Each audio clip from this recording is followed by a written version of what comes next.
guys, this is Josh with Highline RC. Got a little quick video I want to make for you on a product that I found that I believe that everyone in this crawler, comp crawler or crawler hobby should be aware of. You know, all these ESCs that we use in this hobby, they're pretty dang expensive.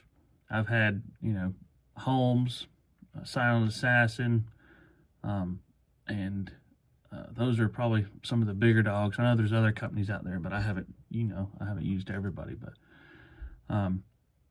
I got a hold of this one, and one of my buddies told me about it, and highly recommended it. And I figured I'd give it a try, so I went ahead and bought it. This is the Sequre, or Sequre. I don't know how you pronounce that, but I'm assuming it's Sequre. But yeah, these things are amazing for the price. So, you know, like Silent Assassin, I've seen them at like 100, 120, 140 bucks a pop for their, I think, 70 or 80 amp ESC. Then Holmes, I mean, Holmes is, you know, awesome stuff, but sometimes you may not want to pay that price, you know, that they charge for their stuff. But this thing is about 36 bucks for what you see here. There are several different versions you can get on their website, but this one and the ones, I have 3 of them of my own, and I've set up several for a friend of mine. But this one is a 70 amp. It's got a internal built-in BEC, and it's like 36 bucks. And this runs the ESCAPE32 software.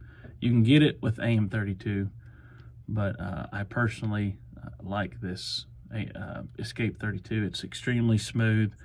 I've ran, all the other ESCs I've ran were always AM32.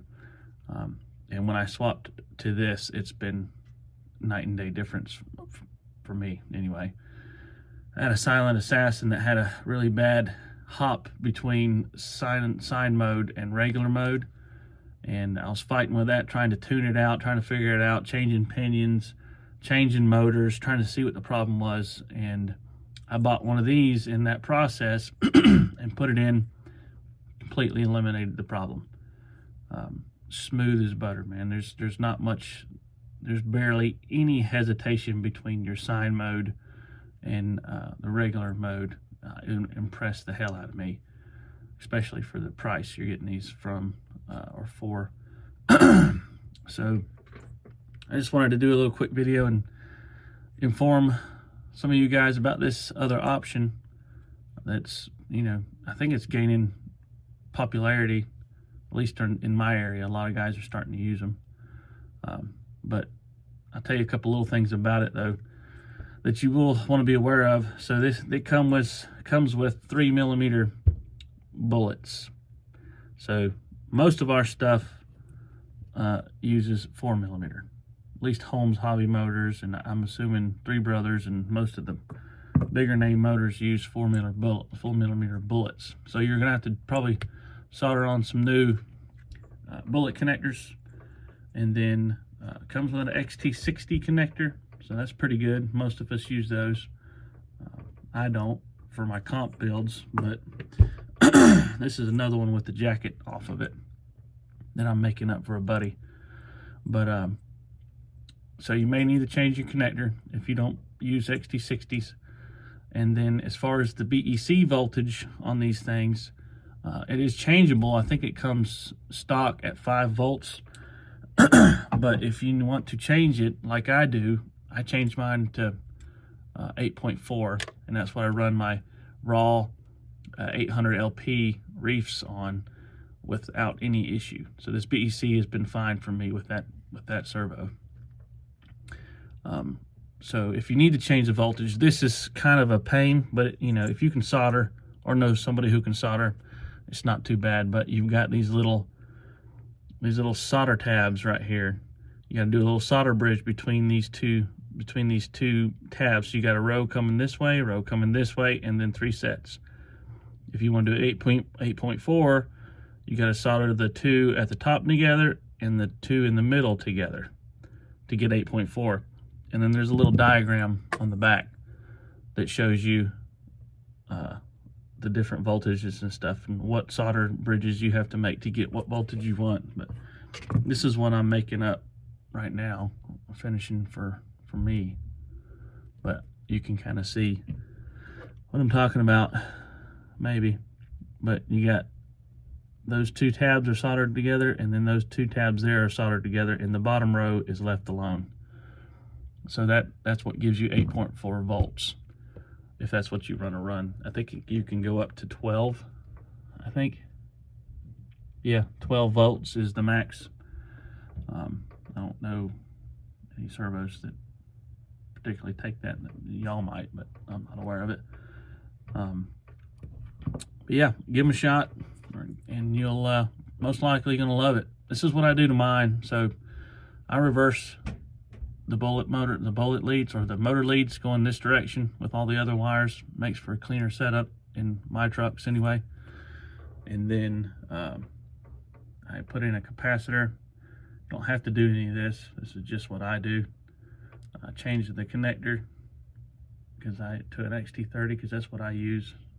And then I obviously change the voltage with the solder tabs to 8.4. And then conformal coated it to waterproof it, or at least make it more water resistant, and then heat shrink it back up, and that's a wrap.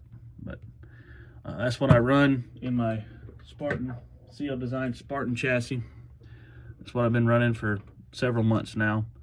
I absolutely love this thing. It tucks in there great. It's got a small form factor. I actually won the December, I think it was December comp, or my local comp with that ESC, running it. But anyway, give it a try.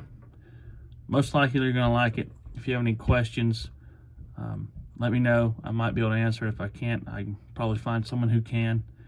Just leave your comments or questions in the comments below. Appreciate it, and have a good one. All right, here, let me show you what I've been doing to my ESCs. I've been busting these solder points loose for these motor leads, and taking them off, flipping the ESC upside down, and then resoldering them to the bottom, but facing back this way. This is one I've already got done. So you just bust them loose from up here, and then resolder back on the solder tabs on the bottom, and face them back this direction. I just like the way it sits in my comp trucks like that. It makes for a cleaner wiring job, in my opinion. All right, now that I got these motor leads broke loose, I'm gonna clean these tabs up a little bit. Then we'll flip it over and solder them back to the other side. All right, so before I get too far ahead and before I flip this thing over, I want to show you what I'm talking about for these solder bridges. But you see these two little solder tabs right here? That's what these two looked like before I soldered that bridge. But if you want to run 8.4 volts to your receiver, you're going to have to run some solder across these two solder points. And then if you want 8.4, you got to do the top two. But there's, like I said, there's a little diagram on the ESC when you get it that shows you what you need to do for each voltage option. All right, so at this point, I've got the bullets removed. I flipped the ESC upside down, and I'm going to solder these bullet leads back onto the solder pads going this direction. But before I do that, I'm gonna go ahead and conformal coat this area, because once you solder those leads going back this way, it makes it hard to get underneath those wires to conformal coat the board. So I'm gonna go ahead and put some conformal coating to waterproof the ESC, and then I'll come back and solder those motor leads going back this way. All right, I got my first coat of conformal coating on here. I'll do the rest after everything else is soldered up. But I'm gonna go ahead and get my capacitor soldered in right there.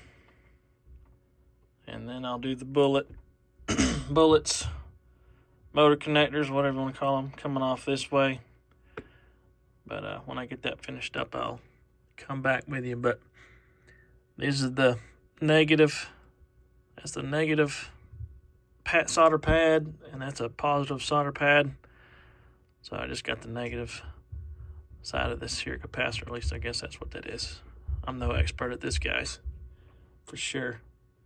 But I'll solder that puppy right there, just like I did my other ones. Seems to be working just fine. And then I'll come back and show you what I got. Alright, there you go. There's the capacitor is installed.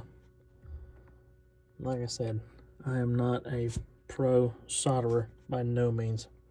I'm just starting to scratch the surface, starting to learn how to solder. So if you get a soldering iron and practice a little bit here and there, solder on a couple connectors, you'll probably be about at my skill level. So this is the first time I've really ever messed with stuff like this. So, well, other than the other two ESCs I've done, but it's not that hard. It just takes a little practice. But I'm gonna solder on the bullet connectors, bullet leads, and then I'll come back. I got the bullet leads connectors on, soldered them on. Not too bad, not beautiful, but it works. Then I'm gonna put some heat shrinks over these connectors. And what else? And then I'm gonna change out XT60 to an XT30. Then go over the whole thing with conformal coating. And then it'll be a wrap. And it'll look like this right here. So that's what you come out with when you do it this way. I really like it. So if you like it, try it out. If you have any questions, put them in the comments. I'll be happy to help. Thanks.